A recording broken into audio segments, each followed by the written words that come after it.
Okay, so colic is basically starts at about 2 to 3 weeks of age. Sorry, it peaks at around 6-7 weeks, and then it ends at around 4 months. Although it quite often will end at around 3 months in most cases. Not often does it kind of continue on into 4 months. In our case, I remember the day, it started on day 9. As you guys know from my the very beginning videos when I had Albert, he was an absolute dream. I had no problem with him. All he did was sleep. We even rang the midwives because we were concerned that all he did was sleep, which I know newborns do anyway, but he literally was just the most contented baby ever.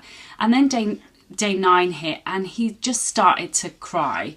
What was happening was he was crying in an evening, and at first I thought this was cluster feeding, which I think it is. And what happens with that is that some babies cluster feed very calmly. They kind of just will feed all evening, and some babies will scream and cry and fuss on the boob and feed all night and then stop and cry, and it kind of a cycle like that. And that's kind of what Albert was doing.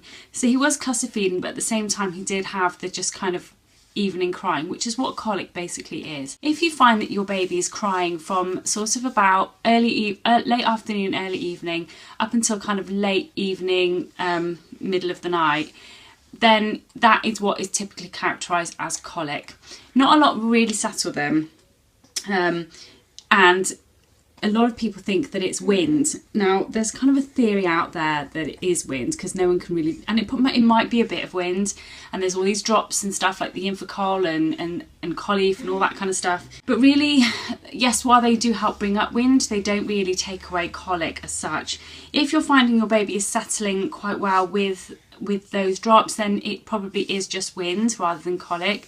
But colic actually is characterised as crying throughout the week 3 times a week for 3 hours or more a day. And that, if your child does that, then they basically have colic. And it's usually in the evening for some reason, and that's kind of why they call it the witching hour, because no one really knows what happens.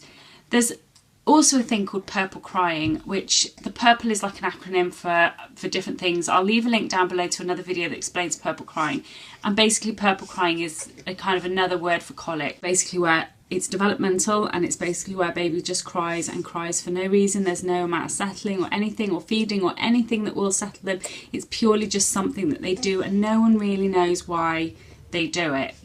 One thing that we found, so Albert would start crying at around 8 o'clock. That was kind of when he really would start.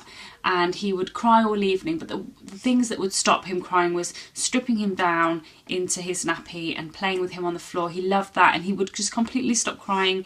Putting him in the sling, walking around with him in the sling, he would stop crying then. Not always, though. There were times when he would just suddenly start crying in the sling, but he did settle for a short while.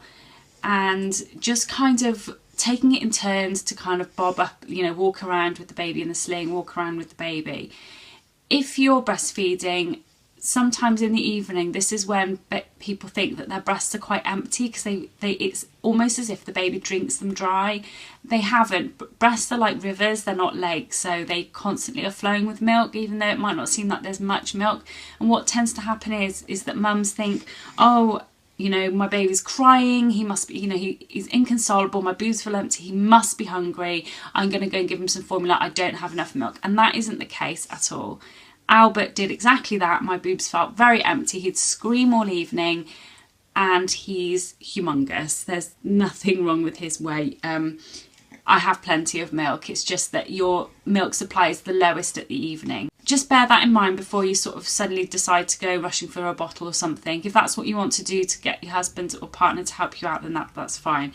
Because it is really essential, I think, during those kind of weeks that you do get someone to help you out in that time. Because a crying baby can be really, really distressing, and you're always wondering what it is.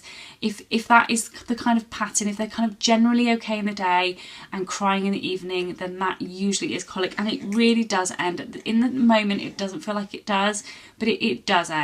And it usually sort of, we found, I mean, with Sebastian, all his issues and troubles and crying and stuff kind of ended at about 3 months. He didn't have colic, but he was very refluxy and just quite unsettled and stuff at night times, and that all kind of went from 3 months. And Albert is around that age now, so he has stopped the kind of evening crying and is starting to establish a bit more of a routine for himself. I'll leave the links down below for kind of support services and stuff, and for the link to what purple crying is, because that's really interesting to watch. It really helps you kind of understand crying behaviour in very small babies. You know, you can try things. We tried Infocol, but of course without having the silent reflux, Infocol does actually make reflux a lot worse. And also you have to let it build up in the system, so you need to use it constantly at every feed to let it build up in the system, and then it kind of works better. Colic drops are very expensive, but they do work. You can get them prescribed in very severe cases.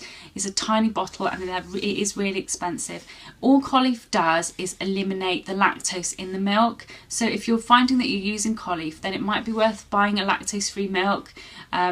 Because if you're finding that Colic really works and it's really like life-changing to your baby, then maybe look at the kind of lactose-free route, because what that does is it breaks down the lactose in the milk. So it could be that your baby's just being affected to the lactose. But the names are kind of, you know, like Colic and Infocol. It does help the gas, but like I said, there's a lot of theories around the fact that Colic isn't actually anything to do with wind at all. Yeah, that's pretty much it for my little video on Colic. I really wanted to do it because it's a really important thing that you know and prepare about, I think, when you're going into motherhood, because it's the one thing I think can really affect you. As you guys know, I've had no dramas or anything with Albert in terms of like my mood and my mental health, except for those couple of weeks when we were having problems with him. Of course, it was more complicated with the fact that he had a mild cow's milk protein intolerance, and although we're still not sure about that, and a tongue tie. He did have a tongue tie. So that affected his feeding, that made him take in more gas, that made him not feed effectively. So there's lots of things you need to look at. But if it is just Colic, if everything else is fine and you've eliminated any other possibility there's something wrong, then you usually, you know, it is purely purple crying, and it will end. That's it. If you like this video, please click like and subscribe, and I'll see you guys soon. Bye.